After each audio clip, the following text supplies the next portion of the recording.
Hey, what's up? What's going on, everybody? Good to be back with you on the next lesson. Yes, I shaved the stash. I know you're going to say it in the comments. I'll say it for you. I shaved the stash. It's been about 4 or 5 months, but I was like, you know what? It's time for a change again. Let's go back to the clean shave look. Let's get into it.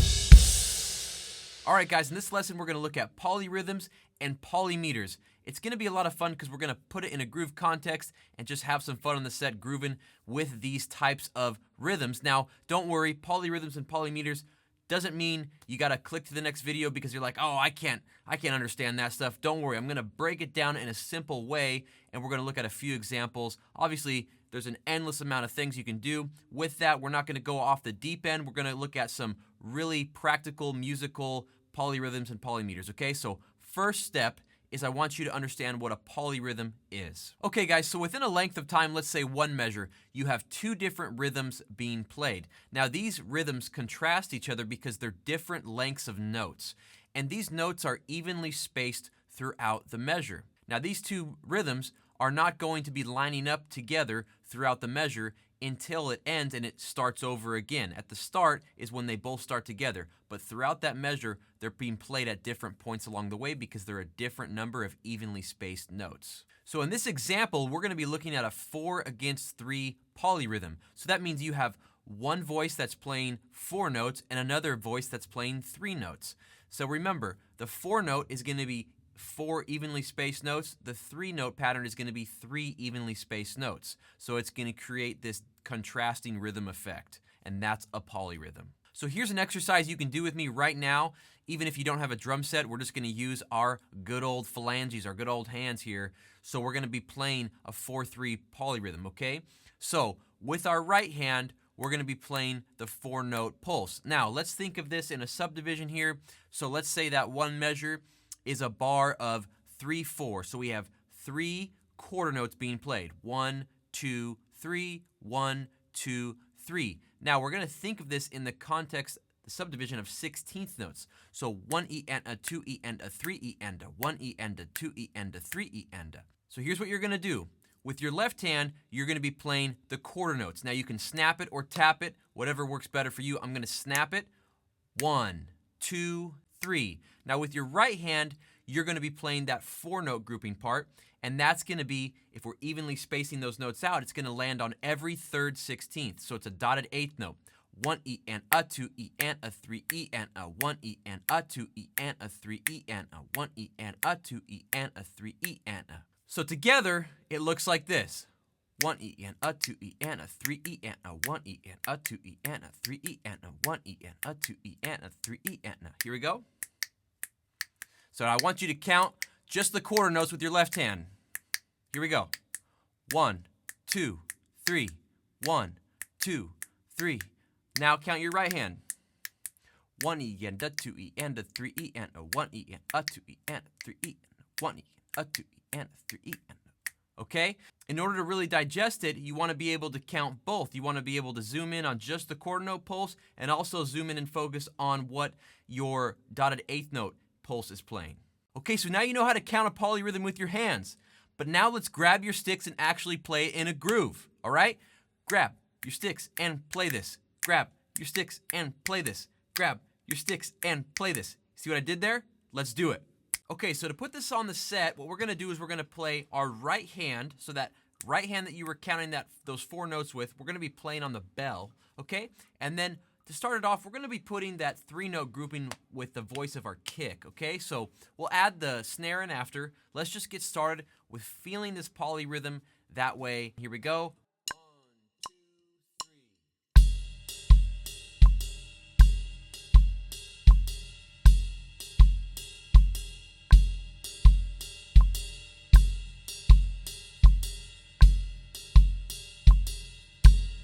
Okay, so now let's add in the backbeat. All we're going to do is we're just going to put a nice backbeat on beat 2, just so it completes the groove here. Let's try that.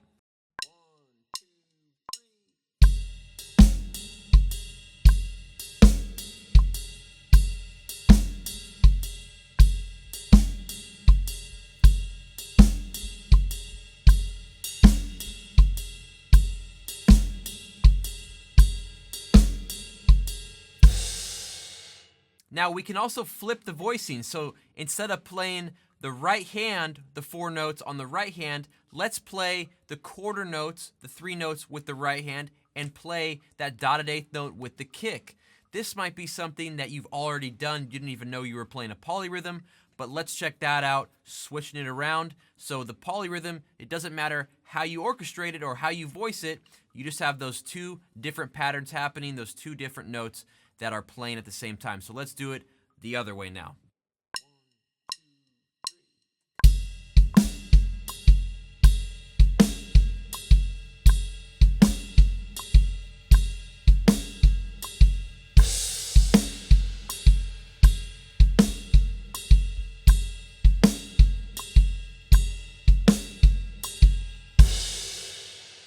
So let's just try playing that a little bit more, a little bit faster, just getting comfortable with that.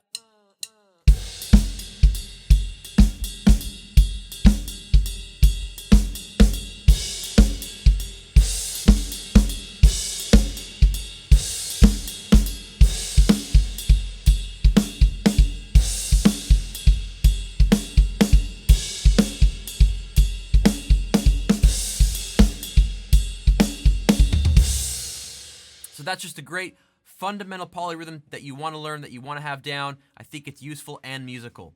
Now we can move on to polymeter. Let's talk about what a polymeter is. Okay, so polymeter and polyrhythm are related, but they are distinctly different. They are 2 different things, so let's try to clear that up so you know what I'm talking about here. So polymeter is actually when you're playing 2 different time signatures at the same time. So polyrhythm was different because we had one time signature that we're focusing on, and we have different groupings of notes played at the same time, but they resolve at the start of every measure. Okay? The difference with polymeter is you have 2 different time signatures happening at the same time, so that means they may not resolve for several bars. It may take 3, 4, however many bars until it actually starts over at the same time again. So in this case, you could have me counting 1, 2, 3, 4 at the same time as I'm counting 1, 2, 3. 1, 2, 3, 4. 1, 2, 3, 4. 1, 2, 3, 4. 1, 2. So in that case, it takes 12 notes for those different time signatures to restart and resolve at the same point. Now, a sweet example of a polyrhythm, something that you're probably familiar with, you've heard before, is Kashmir by Led Zeppelin. So John Bonham's playing a fat rock groove, a 4/4 groove. 1, 2, 3, 4. But the guitar's playing a group of 3. Da da da da da da dun da da da da da da dun da da da da da da dun da da. Okay, I'm sorry that sounded terrible, but you should know what I'm talking about. Okay, so now that you have the main idea of polymeter, let's start grooving with it.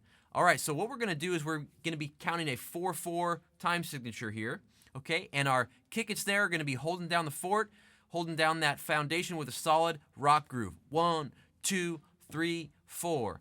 Backbeat 2 and 4, kick on 1 and 3, and our right hand's going to be playing on that bell again, and we're going to be doing that dotted 8th note pattern again. So every 3/16. 1 E and a 2 E and a 3 E and a 4 E and a 1 E and a 2 E and a 3 E and a 4 E and a 1 E and a 2 E and a 3 E and a 4 E and a 1. Now, I don't know if you caught that, but it took 3 measures to get back to the 1 where we're starting on the 1. So there's an example of the polymeter, right? It's going over the bar line, and it takes 3 measures for it to start back on the 1 again. All right, so let's play it together, nice and slow. Play along with me if you can.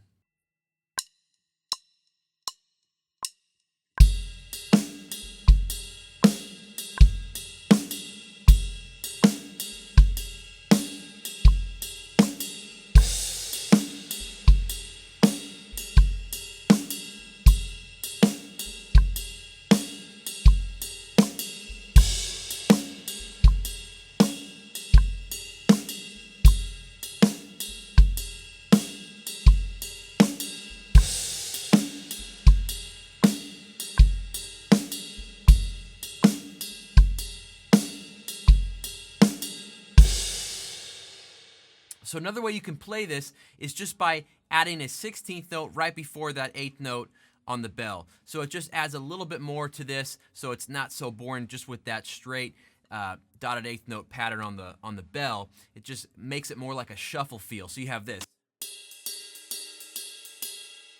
So let me show you an example of that.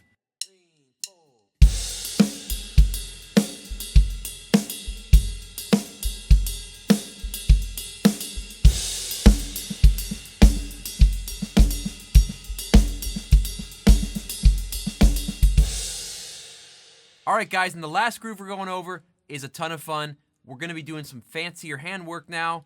I want to bring it up a notch and leave you something that's really cool to practice. So, polyrhythms, polymeters, you have some understanding of that now. Let me show you it in a new way. In this context, we're going to be playing inverted doubles with our hands.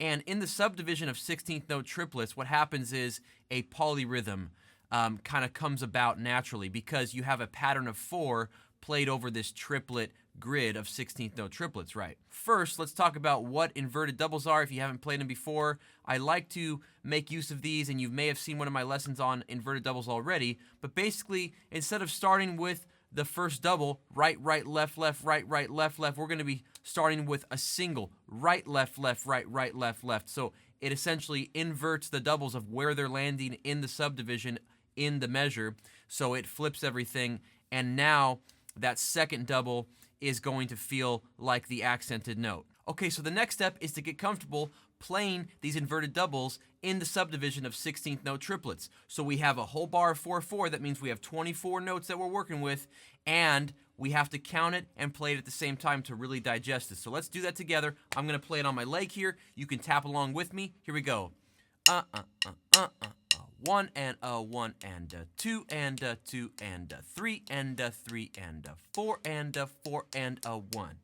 All right, so because doubles are just 2 notes, you usually feel like that plays naturally in an 8th note context, in a 16th note context, but when you throw it in a triplet grid, all of a sudden things aren't lining up, and that's where this magical polyrhythm is happening.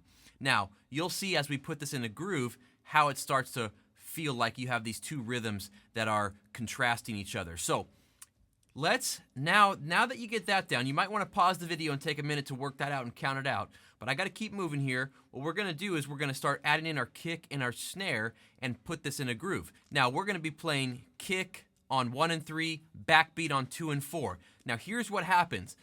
The backbeat on 2 and 4, okay, you have these doubles happening. So you're going to have to play a ghost note right before an accented note, and that's going to take some time to get clean and get it down.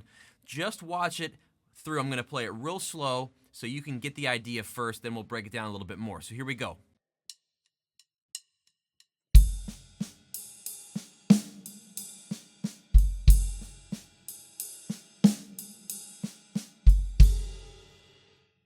Okay, that's the whole groove, that's the whole measure. Again, a little faster.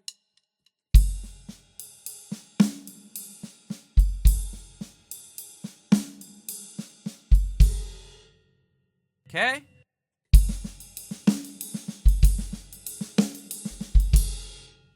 It starts to make a little more sense as you speed it up. Now I like to add a little ghost note with the kick 2 right before the 3, so a 3, just a ba-boom, it matches up nicely with your right hand, so you can try that as well. So that's the main idea of the groove, but there's one more thing that I want to add that's really going to make this polyrhythm be more present, as you're going to hear those 2 competing patterns playing at the same time. And that's by just accenting that inverted double. So that second right hand, you're going to be hitting the bell of the ride. Okay, so here's what that looks like.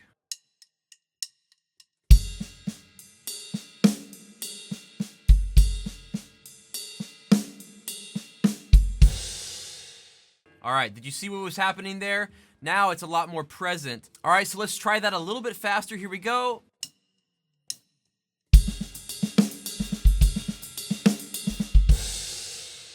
Right? All right, I'm gonna keep playing a little bit more.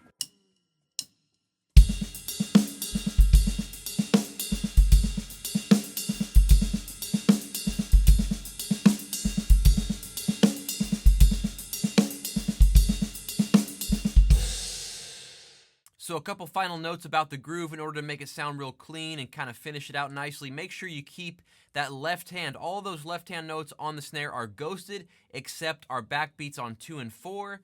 And then one thing I like to do is you don't have to finish out the very last note with a right hand. You can leave that open and actually displace it with a kick, setting up the kick into the 1. So a double, That's something that it feels natural for me. That very last note, the and of 4, just leave that open for kick and hit a kick there. So that way you free your right hand up to crash on the 1. Now, it doesn't have to be something that you live in and stay like that. When you're grooving, it's a busy groove. So it's just something that you can quickly go into.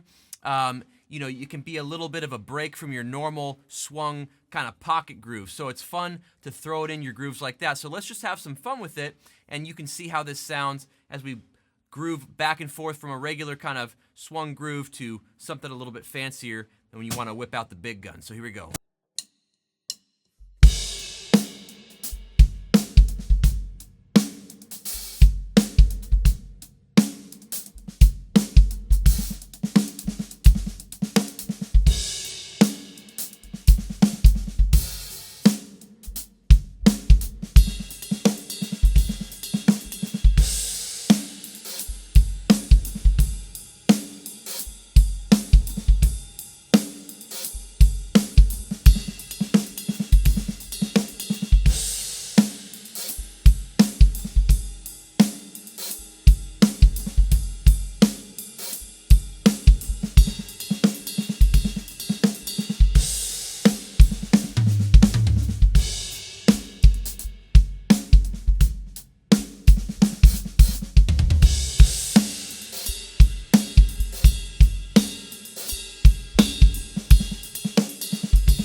So we covered a lot in this lesson: polymetric grooves, polymeter. There's a lot of different ways you can use them, but I hope these ways were practical and fun and something that you can take home and practice a lot. So guys, I don't know if you noticed, but I'm wearing a new shirt, and that's always a struggle doing these YouTube videos, doing these lessons, is what shirt I'm gonna wear. So I was like, you know what, I'm just gonna make my own shirts. I'm gonna make my own drum wear, stuff that I can be proud of. And this is a t-shirt I designed. Dead on the Beat is what it says here. You can pick yours up at Fisher Drumming merch store right down below this video. You can actually select tank tops, shirts, sweaters with this design on it.